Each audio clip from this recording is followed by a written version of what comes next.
Good day, all, and welcome to another edition of Local Legislator Live at 11. I am your host, Charles Gates, where we are a component of locallegislator.net, where our mission is to be the premier source of local election information in the United States and an advocate for the sustainability of local business nationwide.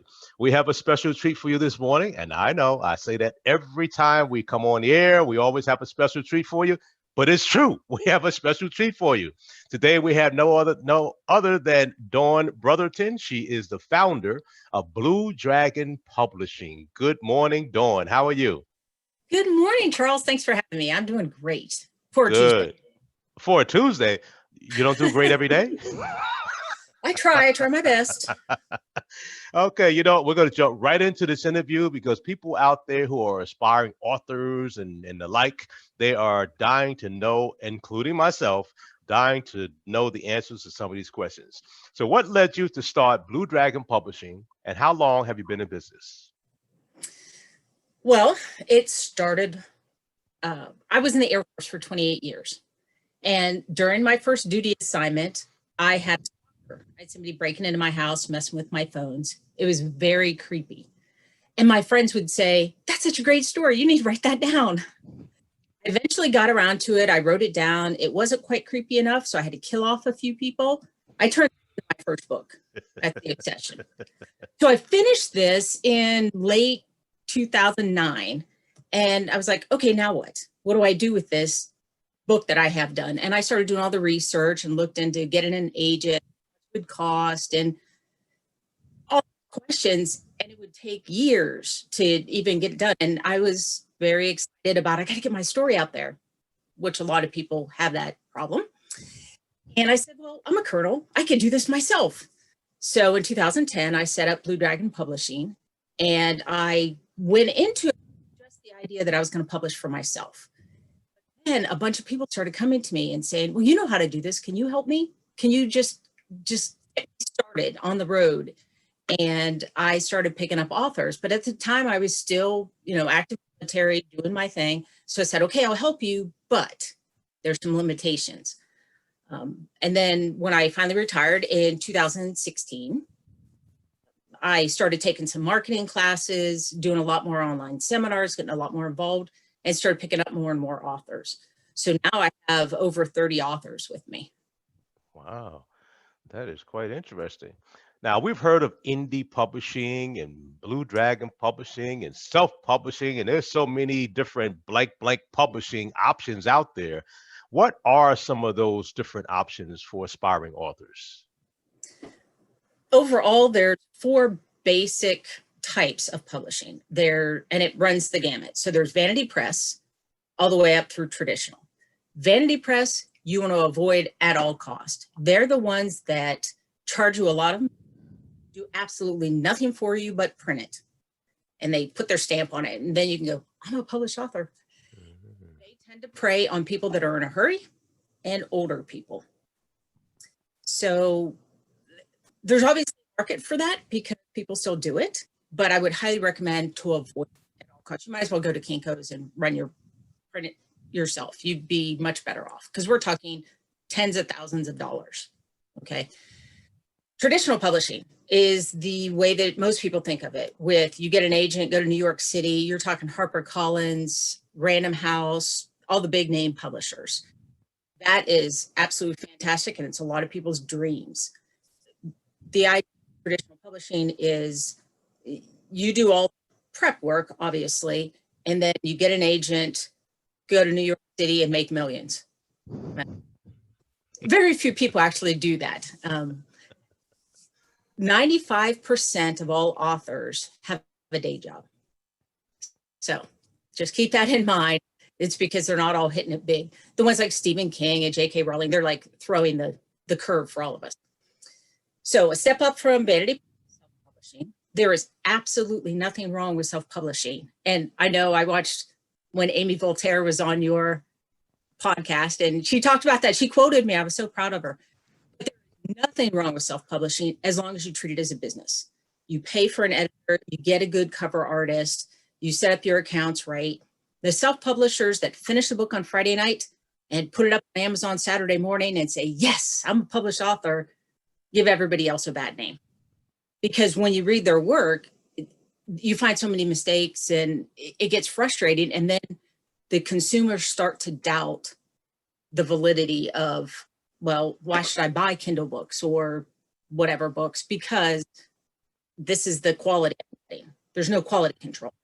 So like I said, as long as you do the right thing and you get an editor, absolutely nothing wrong with self-publishing. Hybrid is between self-publishing and traditional. Think of it as self-publishing, but outsourcing all the things you don't want to do. If you self-publish, you still need an editor, a cover artist to set up all your accounts, to get an ISBN, book number, try for Library of Congress. There's a whole list of things that you have to do. If you go to a hybrid publisher, they do all those things for you. You pay them money for services rendered. You pay them to, you're outsourcing to them to do all these things you don't want to do. And in return, you get a larger percent of the royalties. So with a traditional publisher, the author only makes about 9% of the royalties. And that 9% they have to split with their agent. Okay. Wow. For a hybrid publisher to be a true hybrid publisher, they have to take care of all the things and distribution and all. And the author must make more than 60%, 60%. Because if the author is putting money in, they should be getting more money back. So that's kind of off. To me, it sounds like a no-brainer. It sounds like a no-brainer. I mean, why would you not consider hybrid publishing? I had never heard of that before, but why would you not even consider hybrid publishing as 60 as opposed to 9? Those numbers don't even compare. Yeah, but don't forget the hybrid publisher's putting money. I mean, the author putting money in for the hybrid publisher, so it could be $5,000-$6,000 to get started. Sure. So that's kind of the trade-off. Okay. All right, but you know what? Knowing this kind of information, I would imagine that you would do what you have to do to save that kind of money up in order to invest it to come out better on your end at the end Absolutely. of the day. I mean, maybe I'm not thinking straight, but that just makes sense to me. But I understand. There's different people aren't in positions to do some of those things at the moment. I get it. Now, can you talk about your book, Road to Publishing? So actually talking about which way you're trying to decide to go, that's what the Road to Publishing is all about. So can you see that? Yeah. And it just won an award, a bronze award from the Military Writers Society of America. But this talks about your path and what's right for you. So everybody has a different reason for publishing. It could be, I just want to write my memoir for my family, in which case, you know, a traditional is not going to pick that up. Mm-hmm. You might want to just self-publish that and be done. Or it could be, I'm going to write, I teach a class in quilting, for example. I'm giving that as an example. I teach a class in quilting. Thank you very much. And I want to use the book in my class. So I did have one of my authors actually does teach quilting. And so he did his own book. So now every time he teaches a class, he sells a book. Every time he does a presentation at a quilt guild, he has books to sell in the back of the room. So for him, he didn't want to publish because he didn't want to bother learning. There is a long list of things to learn. So for him, it made more sense to hybrid. But this book, it asks you questions that makes you think about different things. Like, and it talks about money and things you have to set aside. And if you're going to self-publish, here are some of the terms that you need to know. If you're going to approach a printer, you need to know what trim size, what paper weight, you know, there's a questions. And this book explains some of those things. And it also gives hints to good websites to go check out, different printers, print-on-demand publishing, print-on-demand printers that you can go to if you're going to self-publish. So it's just got a wealth of information and it makes you think through the process a little. And it looks like an easy read. It didn't look like it was that thick of a book. It is, yeah, it's not very thick. Wow, okay. And I write it very conversationally. So it's me talking to you. Good. So, okay, fantastic.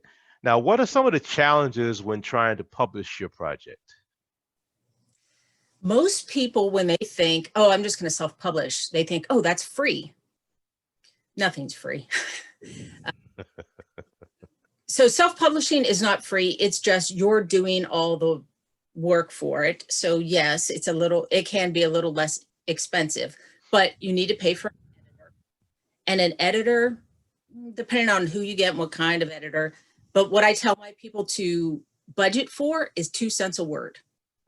Just as a general rule of thumb, if you can do better or worse, but that should be kind of your starting point. 2 cents a word, which is a really good reason to edit yourself to death, to get your word count down as slow as possible. But you got to pay for the editor. You have to pay for a cover artist. You have to get an international standard book number, which is this book or the number on the back of your book. That's what it is. And for every format you have, if you have a hardback, a paperback, and an ebook, that's 3 different ISBN. So you need to pay for those. So there are marketing costs. I mean, you can do a lot of the social media for free, but then there's ads. There's a lot of different things. So people think self-publishing is free. That's one of their first going ins. And you ask, why would you not hybrid? Well, people say, well, I can do it cheaper this way. Well, not necessarily, because you're going to spend a lot of time doing it. So what's your time worth? Rushing to publish. That's another big one. And it's whether you're self-publishing or if you want to go traditional. Either way, people rush. They're excited. I did it myself. I've learned, but you get all excited and you're done. You're finally done. Well, you're not done until you've written your book 10 times, edit it yourself, beta readers and writers groups. And there's so much to it. But even before you query an agent, you want to put your best foot forward. So you might want to go ahead and have it edited. I'm doing a lot of that right now for people that want to pitch to an agent to go traditional, editing it first, so that when it gets there, it looks cleaner. The traditional publisher is always going to have another editor. They're going to take another swipe at it. They're going to make changes. But when they first get a book and look at it, if there's a bunch of typos and it's really messed up, they're going to think, you didn't think your work was good enough to bother. Why should I? They're going to disregard you out of hand. So finding an agent itself is really tough. There are different websites, and I talk about that in the book. Querytracker.net is one that I really like, and it lists a bunch of agents, and you can sort it by genres. I'm writing a mystery book, and I want somebody in the United States that also takes care of young adult books. You can sort all different ways to narrow down what agent you want to pitch to. And then, of course, marketing is tough. And you have to market no matter what. That's another thing. People think, oh, if I go traditional, they're going to take care of everything. No, they don't. No. They expect you to market your own book. That is part of the deal. And it's sometimes writing the query letter, which is what you send to an agent, they'll ask you, what is your following? Give me your social media feeds. What's your following? Who do you think you're going to be able to sell this book to? Some come right out and ask, how much money are you willing to put towards marketing?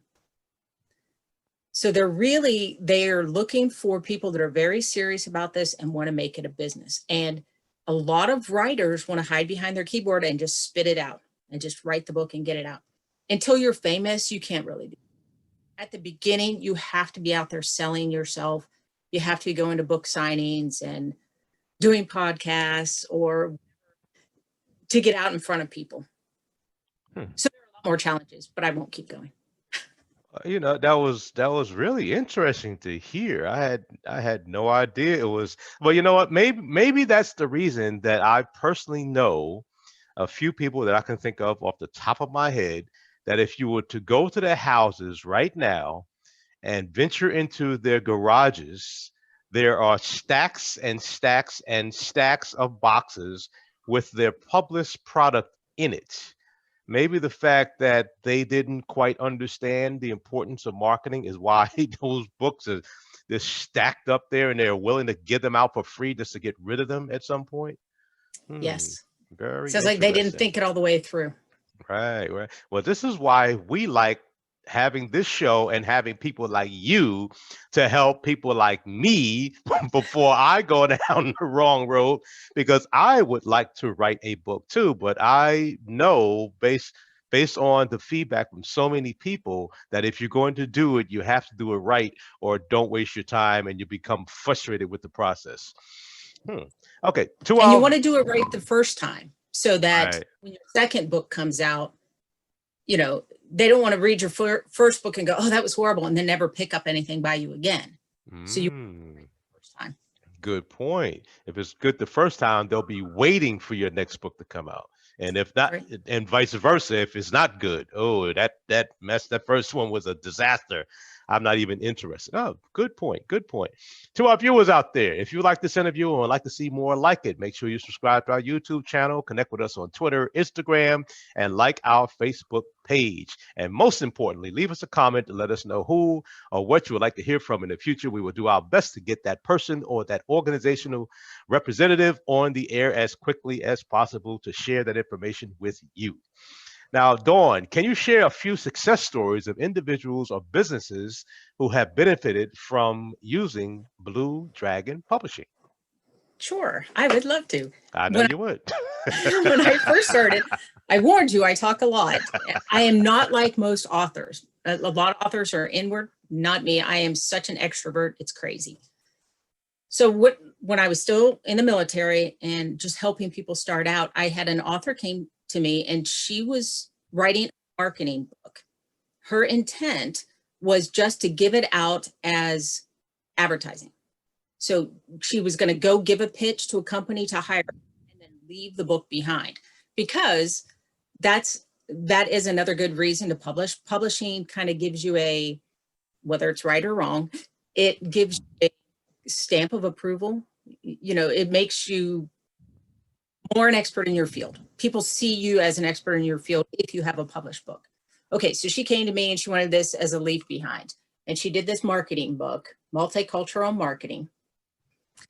And she was just bought 100, 200 copies, and she wrote it off as an advertising expense, and she was giving them away. It got picked up by Brooklyn College as a textbook. No.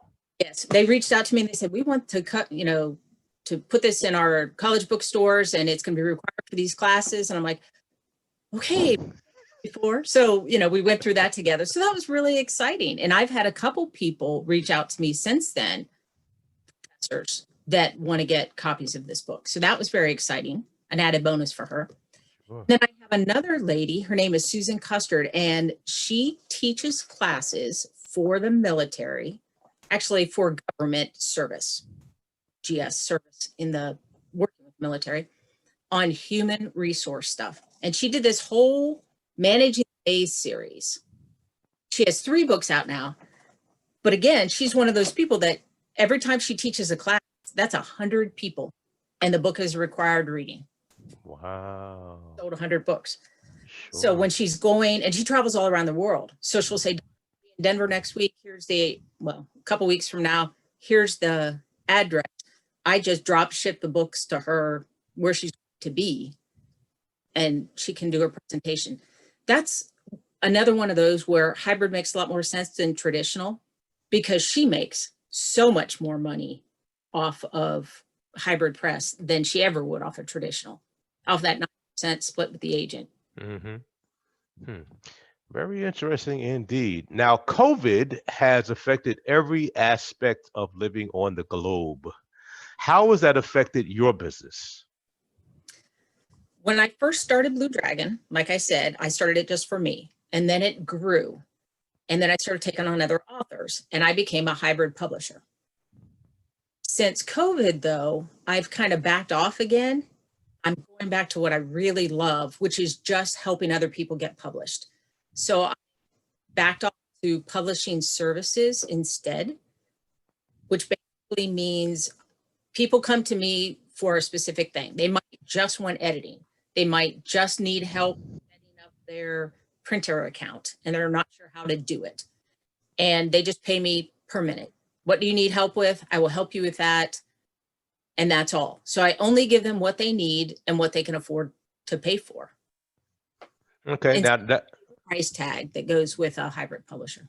Okay, now that was a segue into my next question. Tell us about your book coaching services. So coaching, most books already have to be done before you can pitch them. A fiction book, absolutely, you have to have the end written before you can pitch them to an agent or even to a hybrid publisher. The book has to be done. For a nonfiction book, you can do a book proposal, which basically outlines the story, and you have 300 words per chapter to explain what you're going to talk about. That's a book proposal. So what book coaching is, when people come to me and say, I have a book in me, I've always wanted to write it, I really want to get this done, and I just can't get there from here. Because some people need deadlines. They need somebody to push them. Like you hear about coaches a lot these days. Mm-hmm. What I do with my book coaching is not only do I set them deadlines, but I help them with their writing. So they'll send me, we'll do the goals and where do you want to go? So I have an idea which way, to steer. And then they'll send me a chapter and I'll edit the chapter and I'll teach them some things. Well, watch out for this. You say this word too much. Just was a big word for me. Just, so, those kind of words. You tend to repeat certain words in your writing. So I give that feedback to the author. Then the next week they'll send me another chapter, the second chapter, and we'll do the same thing for a couple chapters to get them on the right flow. And then it's just a matter of talking and walking them through it. And then depending on where they want to go at the end, whether they want to self-publish or traditional, we work on pitches, which basically means the short sentence that you tell people. Somebody goes, oh, so what do you write? Mm-hmm. That little elevator pitch that you give. So we'll work on that. So when they run into an agent in the elevator, they can chat about it and be ready. I help them with their query letters if they want to pitch to an agent, write to them and try to get them interested in their book. So you know what, Dawn, I'm going to be honest with you. Knowing that you are a publisher, my email correspondence to you, I read 4 times to make sure every comma was in place. Every I was dotted.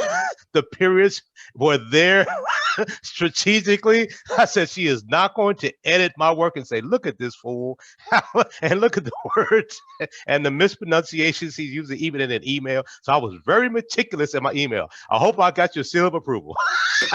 You did. But let me tell you, Charles, I can't edit my own work. I write my books, I send it to an editor. Because you can't edit your own stuff. Mm-hmm. Neither your wife can't do it, your husband can't do it, your sister who's an English teacher cannot edit your work. Because first of all, they need to be a trained editor because there's really weird nuances that I didn't even know about till I got certified. But when you're writing a story, you know the story behind it. So you know what's going on. You might not get it on paper. And when your spouse reads, they also know the story. Mm-hmm. So they'll read into it what you meant to say. So there's really something to be said for having an outside reader who doesn't know what's going on in your head to edit your book. So yes, I send mine out for editing. Very interesting.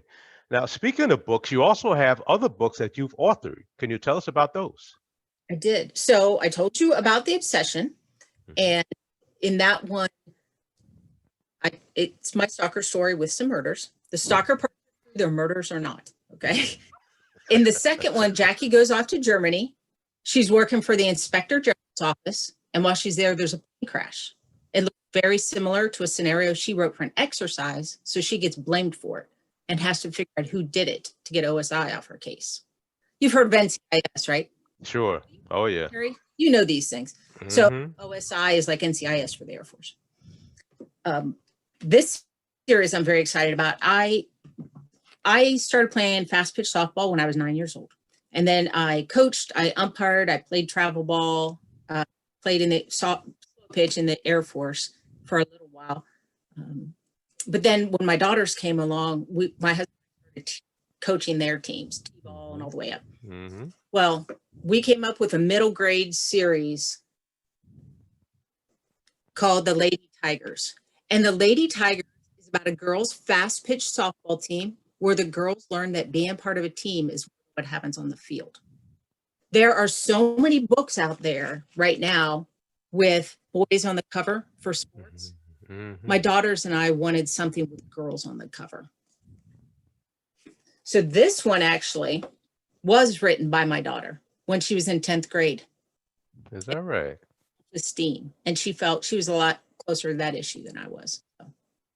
Do you know what's so interesting about that? I, like you, have coached my girls since T-ball all the way through high school, travel ball. I mean, you name it, we did it all.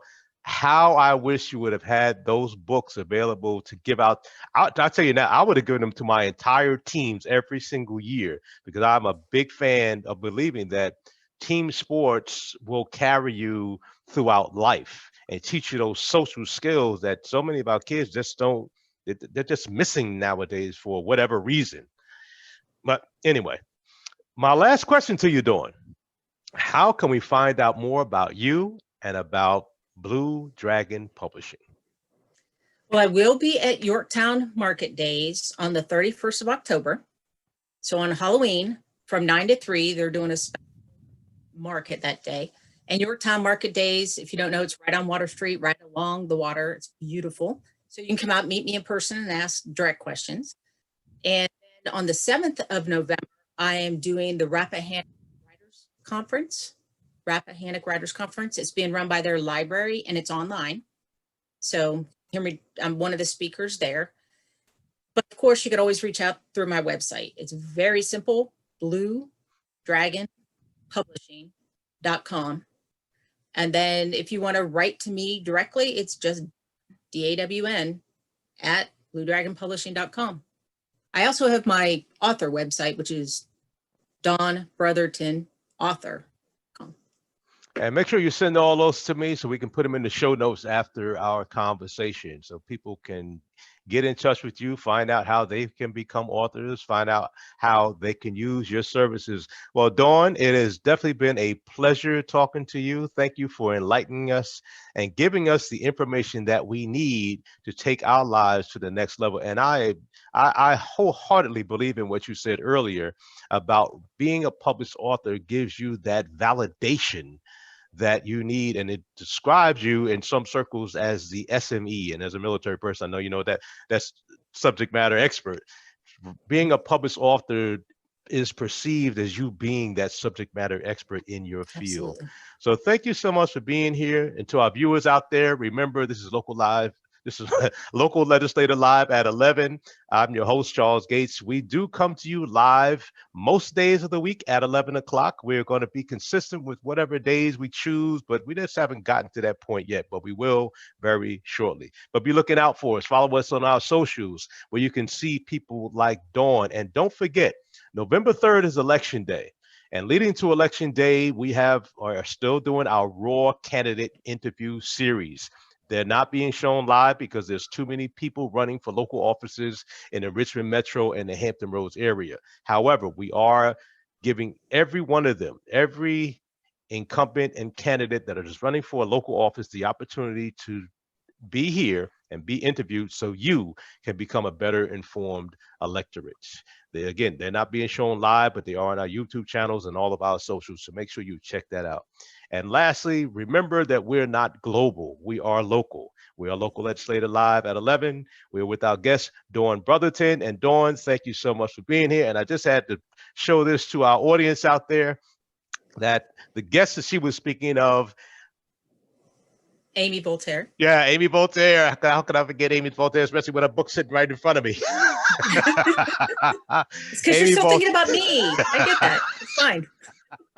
Amy Voltaire, we had her on, and here is her book. And notice the publishing logo at the back of the book, Blue Dragon Publishing. So again, thank you so much, Dawn, for being here. Take care of yourself, and Godspeed to you and everything that you are going to do in the future. Thanks for having me. I appreciate it. Take care, everyone. See you next time.